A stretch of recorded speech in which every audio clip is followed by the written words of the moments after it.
Esse conteúdo é derivado do canal de Damien Echols. Acesse também o canal dele e se inscreva. Apoie a produção de conteúdo independente.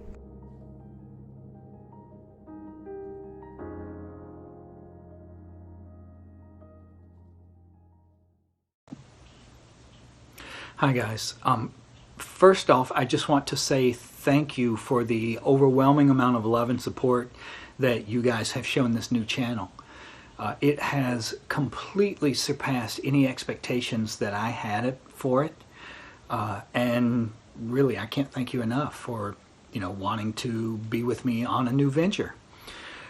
In the first couple of videos, I talked about things that were helpful for getting me through solitary confinement, and which can also be used out here to help during this time when we're all in lockdown.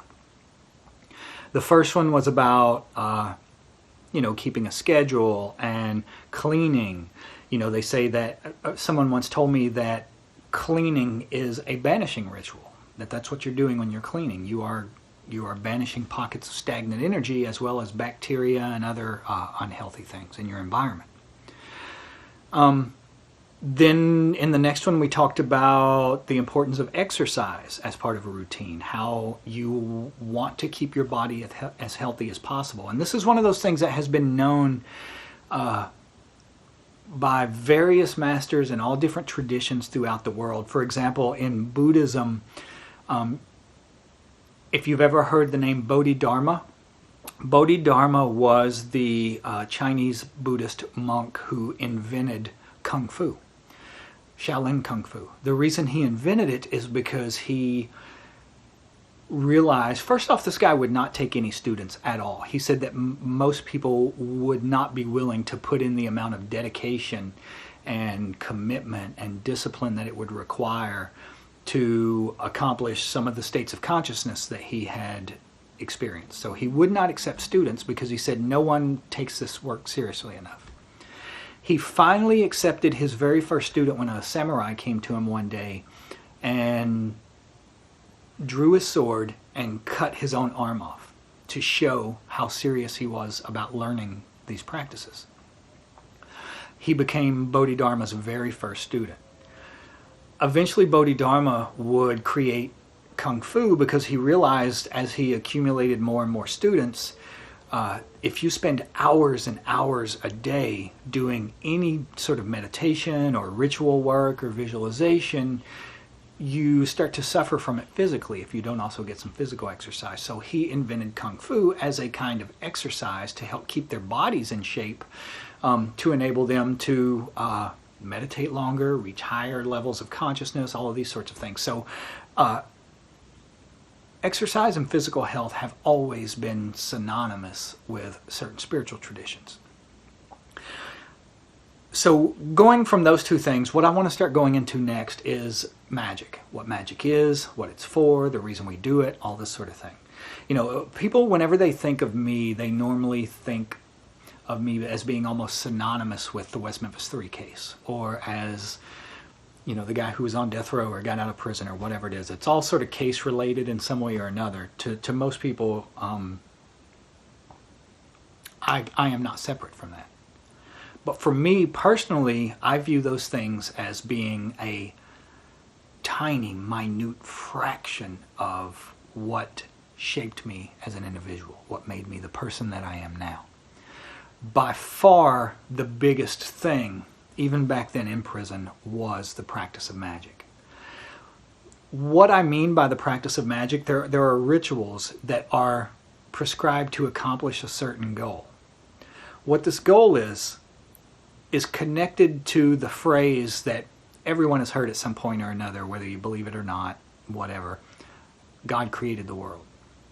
Well, that means something entirely different in religion than it does in magic. In religion, they view it as this omnipotent person in the clouds created the world almost like a painter creating a painting or a sculptor creating a sculpture, where at the end of the process, the artist and the piece are two separate things. That's not what we view in high magic. In high magic, when we say God created the world, first, the word God is shorthand for the infinite consciousness, the source of everything that lies outside the boundaries of time and space. Now, when you are outside the boundaries of time and space, you have no qualities, you have no characteristics, you have no description. There is nothing that can describe you. You are just infinite. You never experience change because you are all. In order to experience change, you have to enter the dimensions of time and space. So when we say in Magick, God created the world, what we are essentially saying is the infinite source of consciousness poured itself into the dimensions of time and space and became the world in order to experience itself. It became us. We are the infinite source of consciousness that created this reality. However, we don't normally experience reality that way. The reason for that is because of what we in Magick call the ego. Now, when you hear the word ego in Magick, it does not mean the same thing as in psychology or the way it's used in the West. You know, in the West, when we think of the word ego, we think it means like someone who's full of themselves in some way.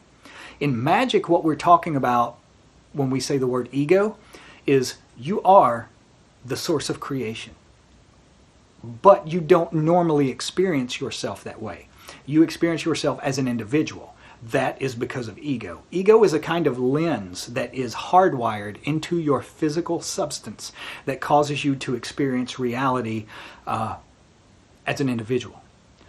By doing Magick, what we gradually do is wear away that lens so that we no longer live in this illusion of separateness. By doing certain exercises in Magick, you can come to experience yourself as the consciousness that looks out through the eyes of every man, woman, and child in this world. So that's the point of Magick. That's what we're working towards. What Magick does is allows us to see the ultimate truth of reality, to finally pierce through this illusion that is so convincingly real. And for me, that has been my life's work.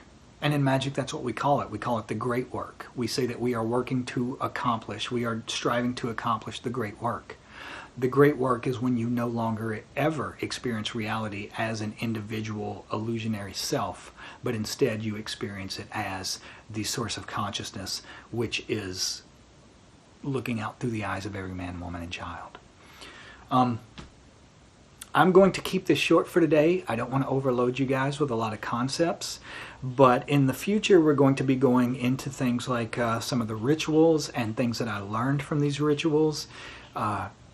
We've got a long road ahead of us talking about this stuff, and I hope you guys will stick with me and want to hear more in the future.